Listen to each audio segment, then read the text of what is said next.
you are sick of seeing the same books recommended over and over again, I got you. Here are 3 books that are dropping this January that you probably haven't even heard of. Starting with an author that I don't really read very much because her work isn't on Kindle Unlimited. Because I'm currently reviewing Kobo Plus, I've been reading a lot more of her books lately. The book is Vacationing with the Vampire by Leon Riley. The story is all about a woman named Maisie who unexpectedly was asked to take an extended vacation from her work. As a result, she decides to visit this tiny town called Hallows Cove. Unbeknownst to her, the town is actually filled with monsters and paranormal creatures, including a vampire named Barnaby. He's actually an owner of a bookstore and a vampire who is sworn off of blood until he meets Maisie. Will he be able to resist his urges, or will he give in to temptation and reveal the beast inside? Until 2024, I had not heard of this author that I'm about to mention. After I read 1 book by her, I then went and binged 5 of her novellas in 1 weekend. She's that good. The book is Summoning the Orc by Sam King. Technically, it didn't come out in January, but it's supposed to release this January and she released it earlier. So I'm including it on this list.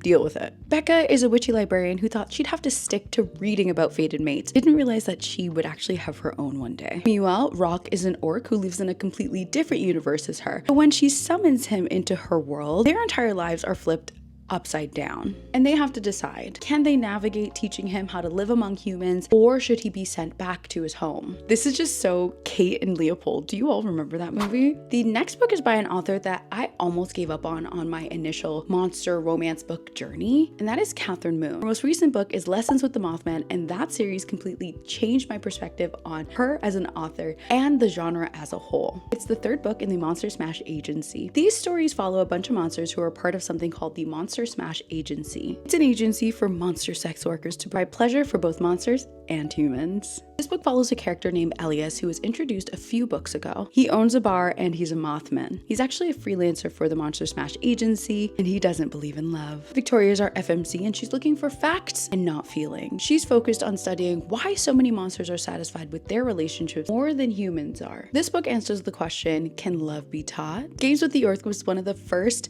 monster romance books that I had ever read. Truly made me fall in love with the genre. If I know Catherine Moon, this book is going to be packed with steam, so keep that in mind. Also, can we discuss the cover art? Yes, all of these books sound good, but if you don't know my reading tips on how to hit your 2025 reading goals, what are you doing? Watch my next video here.